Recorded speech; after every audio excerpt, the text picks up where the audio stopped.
तर ती व्यक्ती अशक्य काम सुद्धा शक्य करू शकते।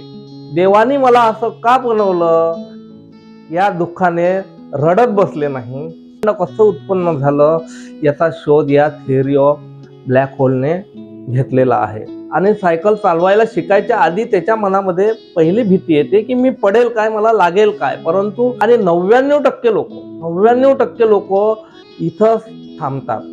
यू कॅन डू इट, तू पुढे चाल, पुढचा विचार कर। तुकाराम महाराजांनी सुद्धा म्हटलं आहे की मन करारे प्रसन्न सर्व सिद्धीचे कारण। पहा, विठू माऊली ही परमात्मा आहे आणि त्या परमात्माचाच अंश म्हणजे माझी आत्मा माझ्यामध्ये आहे। आत्मविश्वास असेल तर एक साधा बस कंडक्टर सुपरस्टार रजनीकांत होऊ शकतो। नमस्कार मित्रांनो, मी डॉक्टर निलेश तीरमारे, मोटिवेटर आणि एंटरप्रेनर। मित्रांनो, काही लोक सकाळी उठतात, वर्कआउट करतात, स्टेप बाय स्टेप ते त्यांच्या गोलकडे, त्यांच्या टार्गेटकडे चालत राहतात आणि एक दिवस ते त्यांचं स्वप्न साकार करतात, यशाच्या शिखरावर पोहोचतात। कारण ते असतात खरे विनर।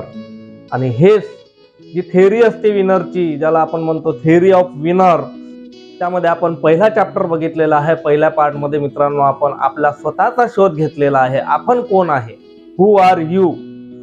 त्यानंतर आपण या सेकंड पार्टमध्ये मित्रांनो बघणार आहोत तुमच्या एनर्जीचं पॉवर हाऊस कुठे आहे। आपल्यामध्ये जे शक्ती असते, जी पॉवर असते, जी आपल्याला प्रत्येक काम करण्यामध्ये प्रोत्साहित करते, ती नेमकी कुठं असते। मित्रांनो, जर आपण बघितलं की एखादा व्यक्ती शरीराने खूप स्ट्रॉंग असेल, परंतु मनामध्ये थोडंसं किंतु परंतु आलं तर कुठलीही गोष्ट तो पूर्ण शक्तीनिशी करू शकत नाही। जर उदाहरणार्थ जर बघितलं की जर आपला जो गोल्डन बॉय आहे नीरज चोपडा, हा साधारणपणे 90 मीटरच्या पलीकडे भाला फेकत असतो, परंतु यदा कदाचित भाला फेकण्याच्या आधी त्याच्यामध्ये थोडा जरी किंतु परंतु आला, थोडा जरी, तरी तो त्याच्या पूर्ण शक्तीनुसार भाला फेकू शकणार नाही। तो 88, 87 किंवा 89 इकडेच पडेल। जर या विरुद्ध आपण जर बघितलं की एखादा मनुष्य, एखादी व्यक्ती शरीराने कमजोर आहे, दुबळी आहे थोडी, परंतु त्याची इच्छाशक्ती खूप मजबूत आहे, तर ती व्यक्ती अशक्य काम सुद्धा शक्य करू शकते।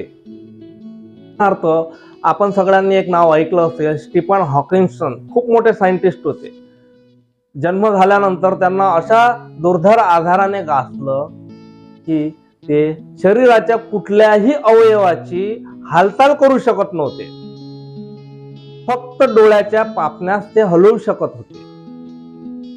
एवढीच फक्त मुवमेंट त्यांच्या आयुष्यामध्ये होती, बाकी कुठलीही मुवमेंट त्यांच्याकडून होत नव्हती। अशा परिस्थितीमध्ये ते देवाने मला असं का बनवलं या दुःखाने रडत बसले नाही, तर त्यांनी यावर सुद्धा विजय प्राप्त केला।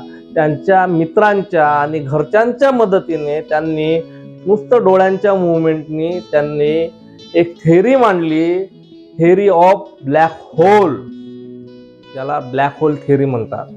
आणि ही थेअरी एवढी इम्पॉर्टंट आहे मित्रांनो की जगाचा शोध, जग कसं उत्पन्न झालं, ब्रह्मांड कसं उत्पन्न झालं याचा शोध या थेअरी ऑफ ब्लॅक होलने घेतलेला आहे। एवढंच नाही तर जगामध्ये बरेचसे जे आविष्कार आहे या थेअरीमुळं सफल होत आहे। म्हणजे काय, यावरून काय बघू शकतो आपण की जर इच्छाशक्ती मजबूत असेल तर आपण काहीही करू शकतो। मग आपली खरी पॉवर कुठं आहे, तर आपली खरी पॉवर आपल्या हातात किंवा आपल्या शरीरात किंवा आपल्या कुठल्याही संसाधनात नसून आपली खरी पॉवर आहे आपल्या मनामध्ये। जर आपलं मन स्ट्रॉंग असेल, सफल असेल, सकारात्मक असेल तर आपण कुठलीही अशक्य गोष्ट शक्य करू शकतो, हे यावरून सिद्ध होते। जर आपण एक सिंपल उदाहरण बघूया की एखाद्या मुलाला सायकल चालवायला शिकायचं आहे आणि सायकल चालवायला शिकायच्या आधी त्याच्या मनामध्ये पहिली भीती येते की मी पडेल काय, मला लागेल काय। परंतु तो तरीही हट्ट धरतो की मला सायकल शिकायची आहे, कारण माझे सगळे मित्र सायकल चालवतात, मला थोडं लागेल, थोडं खरतटेल, मी पडेल, पण मी घाबरणार नाही, मी सायकल चालवल्याशिवाय राहणार नाही. आणि तो स्वतःच्या मनाला एक सकारात्मक संदेश देतो आणि तो एक दिवस चांगली सायकल चालवायला शिकतो, कारण तो त्याच्या मनाची तयारी करतो. त्याचप्रमाणे मित्रांनो, जर आपण मनाला सकारात्मक संदेश दिला तर मन आपलं कुठलीही गोष्ट करायला तयार होतं. उदाहरणार्थ, जर मला एखादा स्टार्टअप टाकायचा असेल, मला एखादी नोकरी मिळवायची असेल, मला एखादा इंटरव्ह्यू द्यायचा असेल, मला एखादी परीक्षा क्रॅश करायची असेल, तर सगळ्यात आधी हा विचार मनात येतो. विचार मनात आल्यानंतरच पुढची प्रक्रिया होते मित्रांनो. म्हणजे खरी ताकद आपली कुठे आहे? आपल्या मनामध्ये आहे. मी परीक्षा द्यायला नंतर जाईल, मी माझा ब्रँड नंतर लॉन्च करेन, परंतु हा विचार मनात जेव्हा येतो तेव्हा दुसरा विचार आपल्या मनात हा येतो की मी हे करू शकेल काय, खरंच हे मला जमेल काय. आणि 99% लोक थांबतात आणि या भीतीपोटी ते पुढे सरकत नाही. आणि फक्त 1% लोक असे असतात की ते त्यांचं स्वप्न साकार करतात, कारण ते त्यांच्या मनाला सकारात्मक संदेश देतात की तू करू शकतो, यू कॅन डू इट, तू पुढे चाल, पुढचा विचार कर.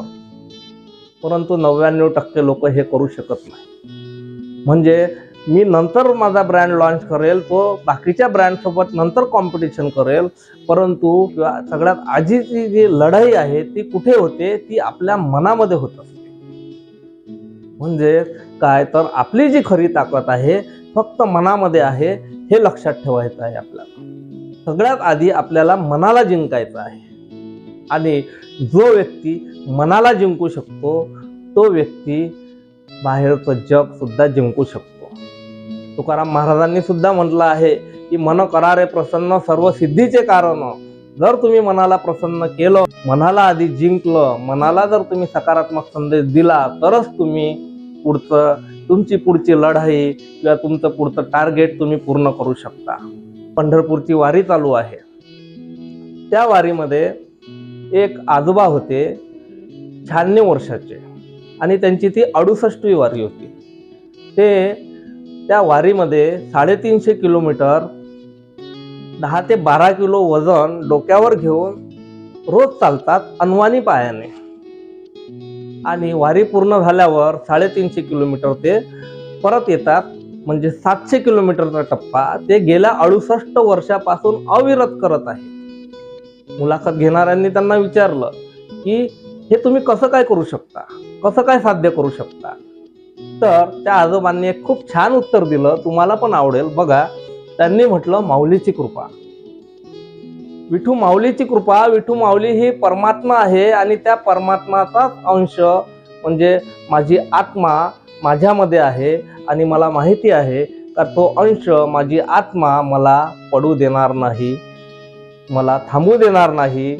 आणि ती रोज मला विठुरायाचं नाव घेऊन पुढे जाण्यास सकारात्मक ऊर्जा प्रदान करते आणि मी रोज चालत जातो. अशा प्रकारे मी माझी वारी पूर्ण करतो. या म्हाताऱ्या आजोबांनी, ज्यांना लिहायला येत नाही मित्रांनो, वाचायला येत नाही, त्या आजोबांनी किती छान संदेश आपल्याला दिला बघा. आपल्या सर्वांसाठी हा संदेश कामाचा आहे की आपली जी शक्ती आहे ती खरी शक्ती आपल्या आत्मामध्ये आहे. आणि आपला आत्मा, आपलं मन जर आपण सकारात्मक ठेवलं आणि हीच आत्मा हे परमात्माचा अंश आहे आणि आपण आत्मविश्वासाने पुढे गेलो तर आपण कुठलंही काम सक्सेस करू शकतो, कुठलंही काम आपण शक्य करू शकतो. अशक्य काहीच नाही.